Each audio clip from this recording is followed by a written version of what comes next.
Hello friends, എല്ലാവർക്കും മഹാലക്ഷ്മി സീരിയലിൻ്റെ ഇന്നത്തെ എപ്പിസോഡിൻ്റെ റിവ്യൂയിലേക്ക് സ്വാഗതം. അങ്ങനെ കൺസ്ട്രക്ഷൻ സൈറ്റിൽ മഹാലക്ഷ്മിക്കായി കെണിയൊരുക്കി കാത്തിരുന്ന മേഘനെ ഞെട്ടിച്ചുകൊണ്ട് മാർക്കോ വരുന്നു. തുടർന്ന് അന്ന് ശബരിമല യാത്രയിൽ അവർ 4 പേരെയും കൊല്ലാൻ വേണ്ടി ആളെ വിട്ടതിനും കൂടി ചേർത്ത് മേഘനെ കണക്ക് തീർത്ത് വിടുന്നുണ്ട് കേട്ടോ മാർക്കോ. മഹിയാണെങ്കിൽ അപകടം മുൻകൂട്ടി അറിഞ്ഞതുകൊണ്ട് തന്നെ കൺസ്ട്രക്ഷൻ സൈറ്റിൽ ഇളക്കി വെച്ചിരിക്കുന്ന തട്ടിൽ ചവിട്ടാതെ രക്ഷപ്പെടുന്നു. പിന്നീട് മഹിയുടെ മുന്നിൽ വെച്ച് തന്നെ മാർക്കോയ്ക്ക് വേണ്ടി ലോപ്പസ് മേഘൻ്റെ കൈയും കാലും തല്ലി ഒടിക്കുകയാണ് കേട്ടോ ചെയ്യുന്നത്. അങ്ങനെ വാമനെ പോലെ തന്നെ മേഘനും വീൽ ചെയറിലാകുന്നുണ്ട്. മേഘേട്ടൻ്റെ കോളൊന്നും വന്നില്ലല്ലോ എന്ന് കരുതിയിരുന്ന ഉണ്ണിയുടെ മുൻപിലേക്ക് ഉണ്ണിയെ ഞെട്ടിച്ചുകൊണ്ട് മഹാലക്ഷ്മിയും ലേഖയും ബാലചന്ദ്രൻ സാറും കടന്നു വരുന്നുണ്ട്. തുടർന്ന് മഹിയെക്കുറിച്ച് വളരെ മോശമായിട്ട് സംസാരിക്കുന്ന ഉണ്ണിയോട് ഈ സ്വത്തൊക്കെ എൻ്റെ പേരിലാണ്, അതുകൊണ്ട് വിവാഹബന്ധം വേർപിടിഞ്ഞാലും ഞാൻ ഇതൊന്നും തിരികെ എഴുതി തരാൻ പോകുന്നില്ല എന്ന് മഹിയും. നീ അനന്തുവേട്ടനെയും മഹിയെയും കുറിച്ച് വേണ്ടാത്ത കഥകളൊക്കെ ഉണ്ടാക്കുന്നുണ്ടെന്ന് എനിക്കറിയാം. മഹാലക്ഷ്മിയുടെ കുഞ്ഞൊന്ന് ജനിച്ചോട്ടെ, അതിനുശേഷം ആ കുഞ്ഞിൻ്റെ അച്ഛൻ ആരാണെന്ന് നീയൊക്കെ അറിയും. പിന്നെ അയാളും മഹിയും ചേർന്നായിരിക്കും ഈ കമ്പനി ഭരിക്കാൻ പോകുന്നത് എന്ന് പറഞ്ഞുകൊണ്ട് ലേഖ ഉണ്ണിക്ക് നല്ല മറുപടി തന്നെ കൊടുക്കുന്നുണ്ട് കേട്ടോ. തുടർന്ന് നിനക്ക് ജോലിയും കൂലിയും വേണമെന്നുണ്ടെങ്കിൽ നിന്നോട് പറഞ്ഞ പണി നീ ചെയ്യാൻ നോക്ക്, ഇല്ലെങ്കിൽ ഞാൻ പോയ സന്തോഷത്തിൽ തറവാട്ടിലേക്ക് തിരികെ വന്ന എൻ്റെ അനിയത്തിയുടെ കൂടെ ജോലിയും കൂലിയൊന്നും ഇല്ലാതെ നിനക്ക് വീട്ടിൽ കഴിയാമെന്ന് പറഞ്ഞുകൊണ്ട് മഹിയും നല്ല മറുപടി തന്നെ ഉണ്ണിക്ക് കൊടുക്കുന്നുണ്ട്. പിന്നീട് മാർക്കോ വന്ന് മേഘൻ്റെ കൈയും കാലും തല്ലി ഒടിച്ച സന്തോഷ വാർത്ത മഞ്ജു മഹിയെ അറിയിക്കുന്നുണ്ട് കേട്ടോ. എൻ്റെ ഡെഡ് ബോഡി കാണാൻ പറ്റാത്തതിലുള്ള അമർഷവും ദേഷ്യവും നിൻ്റെ ഉണ്ണിയേട്ടൻ്റെ മുഖത്തുണ്ട്, അതവൻ ഞങ്ങൾക്ക് നേരെ പ്രകടിപ്പിക്കുകയും ചെയ്തു എന്ന് മഹി പറയുമ്പോൾ, എൻ്റെ ആങ്ങളയുടെ ക്യാബിൻ ഞാൻ കയ്യേറിയതുകൊണ്ട് എന്നെയും അയാൾ കൊല്ലാൻ മടിക്കില്ല എന്ന് മഞ്ജു പറയുമ്പോൾ, മറ്റുള്ളവരുടെ നന്മ മാത്രം ആഗ്രഹിക്കുന്ന നമുക്ക് അങ്ങനെയൊന്നും സംഭവിക്കില്ല മഞ്ജു. ഇപ്പം തന്നെ കണ്ടില്ലേ, ഞാനും കണ്ണേട്ടനും വേർപിരിഞ്ഞ് കഴിയുകയാണെന്ന് കരുതിയിട്ടാണ് മേഘൻ കണ്ണനേട്ടനോട് എല്ലാം തുറന്നു പറഞ്ഞത്. അങ്ങനെ നമ്മുടെ മരണം ആഗ്രഹിക്കുന്നവർക്ക് ദൈവം സമയാസമയങ്ങളിൽ കൃത്യമായിട്ടുള്ള തിരിച്ചടി കൊടുത്തിരിക്കുമെന്ന് പറയുന്നുണ്ട് കേട്ടോ മഹി. അതുകൊണ്ട് നമ്മൾ ഈ കളിക്കുന്ന നാടകവും നമുക്ക് നല്ലതിനായിട്ടാണ് വന്നിരിക്കുന്നത് എന്നും മഹി കൂട്ടിച്ചേർക്കുന്നുണ്ട് കേട്ടോ. പിന്നീട് മേഘൻ്റെ അടുത്തെത്തുന്ന വാമൻ നടന്നതെല്ലാം ചോദിക്കുന്നുണ്ട്. അപ്പം മേഘൻ പറയുന്നുണ്ട്, എന്ത് പറയാനാ അച്ഛാ, അവൾക്ക് വേണ്ടി തട്ടിളക്കി വെച്ചിരുന്നതാണ്, പക്ഷേ അവൾ അതിൽ ചവിട്ടിയില്ല. ആ മാർക്കോ വന്നതാണ് എല്ലാത്തിനും കാരണം എന്ന് പറയുമ്പോൾ, അവനും ഈ മഹാലക്ഷ്മിയെ പോലെ ദൈവികത ഉള്ളവനാണെന്നാണ് എനിക്ക് തോന്നുന്നത്. അല്ലെങ്കിൽ കൃത്യമായിട്ട് അവരെങ്ങനെ അവിടെ എത്തി? എന്തായാലും കണ്ണനും ഇപ്പോൾ മഹാലക്ഷ്മി എന്ന പേര് കേൾക്കുന്നത് തന്നെ വെറുപ്പാണല്ലോ. സ്വാതി അവനെ മയക്കിയെടുക്കാനുള്ള എല്ലാ കാര്യവും പ്രയോഗിക്കുന്നുണ്ടെന്നാണ് ദുർഗ പറഞ്ഞത്. അതുകൊണ്ട് പേടിക്കാനൊന്നുമില്ല. ഇനി സ്വാതി പറഞ്ഞതുപോലെ കണ്ണൻ കേൾക്കൂ എന്ന് പറഞ്ഞുകൊണ്ട് മേഘനെ ആശ്വസിപ്പിക്കുന്നുണ്ട് കേട്ടോ വാമൻ.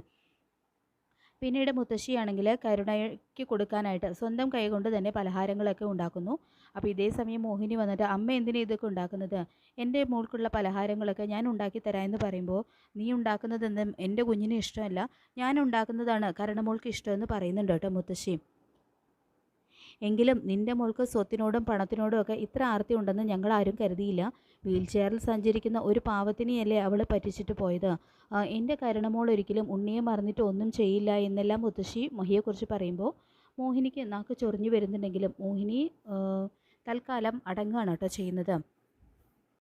ഇതേ സമയം പ്രതാപൻ വന്നിട്ട്, ഒരു കണക്കിന് കണ്ണന് ഇത് തന്നെ വരണം. അവളെ കിട്ടിയപ്പോൾ അവൻ സ്വന്തക്കാരെയും ബന്ധുക്കളെയും ഒക്കെ മറന്നു. അവൾക്ക് വേണ്ടി നമ്മളോടൊക്കെ തന്നെ അവൻ എത്ര തവണ മുഷിഞ്ഞ് സംസാരിച്ചിട്ടുണ്ട്.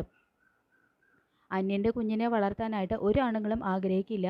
എങ്കിലും അവൻ ചങ്കായിട്ട് കൂടെ കൊണ്ട് നടന്നവൻ തന്നെ അവനെ ചതിച്ചല്ലോ എന്നെല്ലാം പ്രതാപം പറയുമ്പോൾ, ആ ലേഖ എന്ന് പറയുന്നവൾ എന്താ ഇതെല്ലാം കണ്ടിട്ട് മിണ്ടാതിരിക്കുന്നത്? അവൾ തന്നെയല്ലേ ലക്ഷ്മി അവിടെ കയറ്റി താമസിപ്പിച്ചിരിക്കുന്നത്? അതാ എനിക്ക് മനസ്സിലാകാത്തത് എന്നെല്ലാം മുത്തശ്ശി പറയുമ്പോൾ, അവൾക്കൊരു കുഞ്ഞിനെ ലാളിക്കണം, അതിനിപ്പോൾ സ്വന്തം ഭർത്താവിന് മറ്റൊരുത്തിയിലുണ്ടായ കുഞ്ഞായാലും കുഴപ്പമൊന്നും ഉണ്ടാവില്ല എന്ന് കരുതി കാണും എന്നെല്ലാം പറഞ്ഞുകൊണ്ട് മുത്തശ്ശിയും പ്രതാപനും കൂടി സന്തോഷത്തോടു കൂടി ചിരിക്കുകയാണ് കേട്ടോ. അപ്പോൾ മോഹിനിക്കാണെങ്കിൽ ഇതെല്ലാം കേട്ട് ശരിക്കും ദേഷ്യം വരുന്നുണ്ട്. തുടർന്ന് അവർ പോകാൻ തുടങ്ങുമ്പോൾ മോഹിനി ചോദിക്കുന്നുണ്ട്, അവിടെ ചെന്ന് ഇതൊക്കെ കൊണ്ടു കൊടുത്ത് കണ്ണനെ രക്തം തിളപ്പിക്കാനാണോ പോകുന്നത് എന്ന് ചോദിക്കുമ്പോൾ, അവനിപ്പോൾ എല്ലാം അറിയാമെടി, അതുകൊണ്ട് ഞങ്ങളായിട്ട് ഒന്നും പറഞ്ഞു കൊടുക്കേണ്ട ആവശ്യമൊന്നും അവനില്ല. നിൻ്റെ മോളെയാണ് അവനിപ്പോൾ ഈ ലോകത്ത് ഏറ്റവും കൂടുതൽ വെറുക്കുന്നത് എന്ന് മുത്തശ്ശി പറയുന്നുണ്ട് കേട്ടോ. പിന്നീട് അങ്ങനെ പ്രതാപനും മുത്തശ്ശിയും കൂടി പലഹാരങ്ങളൊക്കെ കൊണ്ട് കമലേശ്വരത്ത് എത്തുന്നു. അപ്പോൾ കരുണയെ കാണുന്നതും ഇത്രയ്ക്ക് സന്തോഷത്തോടെ ഇവിടേക്ക് കയറി വരാൻ കഴിയുമെന്ന് ഞങ്ങൾ ആരും കരുതിയതല്ല എന്ന് മുത്തശ്ശിയും പ്രതാപനും കൂടി പറയുന്നുണ്ട് കേട്ടോ. അങ്ങനെ സ്വാതിയെ കാണുന്നതും ഇനി മോള് കണ്ണൻ്റെ ഭാര്യയായിട്ട് മഹാറാണിയെ പോലെ ഇവിടെ ജീവിക്കണം എന്നെല്ലാം പറയുന്നുണ്ട്. അപ്പോൾ അതെല്ലാം കേട്ട് കരുണയും ദുർഗയും ഒക്കെ ആണെങ്കിൽ മതിമറന്ന് സന്തോഷിക്കുന്നുണ്ട് കേട്ടോ. തുടർന്ന് മുത്തശ്ശിയും പ്രതാപനും കൂടി പറയുന്നുണ്ട്, ഇനി നിങ്ങൾ രണ്ടുപേരും കൂടി കമലേശ്വരം ജ്വല്ലറിയിലേക്ക് ചെല്ലണം. ഏതായാലും അത് മേഘന അവകാശപ്പെട്ട ജ്വല്ലറി തന്നെയാണല്ലോ. നിങ്ങളെ ആരും തടയാൻ പോകുന്നില്ല. നിങ്ങൾക്ക് ഇഷ്ടമുള്ള ആഭരണങ്ങൾ ഏതാണെന്ന് വെച്ചാൽ എടുത്തുകൊണ്ട് പോരാൻ നോക്ക്. ഇത് അവളോട് ചെയ്യുന്ന ഒരു പ്രതികാരം കൂടിയാണ്. പലതവണ അവളുടെ ഇഷ്ടത്തിന് സ്വർണം വാങ്ങി കൊടുത്ത് അവൻ എൻ്റെ മോളെ കൊച്ചാക്കാനായിട്ട് നോക്കി. ഇനി നിങ്ങളെ ആരും തടയില്ല എന്നെല്ലാം മുത്തശ്ശി പറയുമ്പോൾ, ഞാനും അത് മക്കളോട് പറഞ്ഞതാണ് അമ്മേ. ഇനി അതൊക്കെ നമ്മുടെ കൈവശമാണ് വന്നിരിക്കുന്നത്. അതുകൊണ്ട് നമുക്കിഷ്ടമുള്ളതെല്ലാം അവിടെ നിന്നും എടുക്കാമെന്നെല്ലാം ദുർഗയും പറയുന്നുണ്ട് കേട്ടോ, സ്വാതിയോടും കരുണയോടും ഒക്കെ.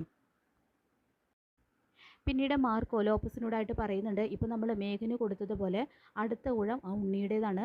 കണ്ണൻ സാറിൻ്റെ അനിയനാണെങ്കിലും അവനിപ്പോൾ മഹാലക്ഷ്മിയെക്കുറിച്ച് എന്തൊക്കെ കഥകൾ, ആനന്ദ് സാറിനെയും കുറിച്ച് എന്തൊക്കെ കഥകളാണ് നാട്ടിൽ മുഴുവൻ പറഞ്ഞു പരത്തുന്നത്. ഇനി അവനുള്ള കണക്ക് തീർക്കാനുള്ള സമയമായി എന്നെല്ലാം പറയുമ്പോൾ, അത് വേണം മാർക്കോ. കണ്ണൻ സാറിൻ്റെ അനിയനാണെങ്കിലും അവനെ വെറുതെ വിടാൻ പാടില്ല. അവൻ ഉണ്ണിയാണെങ്കിലും വെറും ഒരു മണ്ണുണ്ണിയാണെന്നൊക്കെ പറയുന്നുണ്ട് കേട്ടോ ലോപ്പസ്. പിന്നീട് അങ്ങനെ കമലേശ്വരം ജ്വല്ലറിയിലേക്ക് കരുണയും സ്വാതിയും കൂടി വരുന്നുണ്ട്. അപ്പോൾ അവിടെ എത്തിയിട്ട് സ്റ്റാഫിൻ്റെ മുൻപിലൊക്കെ അവർ അഹങ്കാരത്തോടു കൂടി പെരുമാറുകയൊക്കെ ചെയ്യുന്നുണ്ട്. പക്ഷേ അവരെ ഞെട്ടിച്ചുകൊണ്ട് മഹാലക്ഷ്മിയും ലേഖയും അവിടേക്ക് എത്തുന്നുണ്ട് കേട്ടോ, ജ്വല്ലറിയിലേക്ക് എത്തുന്നുണ്ട്. എന്നിട്ട് അവിടെ അധികാരം കാണിക്കാൻ ശ്രമിച്ച കരുണയ്ക്കും സ്വാതിക്കും നല്ലത് കൊടുത്തു വിടുന്നതാണ് കേട്ടോ മഹി ചെയ്യുന്നത്. അപ്പോൾ നമുക്ക് കാത്തിരിക്കാം മഹാലക്ഷ്മി സീരിയലിൻ്റെ ഇന്നത്തെ ലേറ്റസ്റ്റ് എപ്പിസോഡിനായിട്ട്. ഈ റിവ്യൂ ഇഷ്ടപ്പെട്ടെങ്കിൽ ലൈക്ക് ചെയ്യുക, ചാനൽ കൂടി ഒന്ന് സബ്സ്ക്രൈബ് ചെയ്യുക. താങ്ക്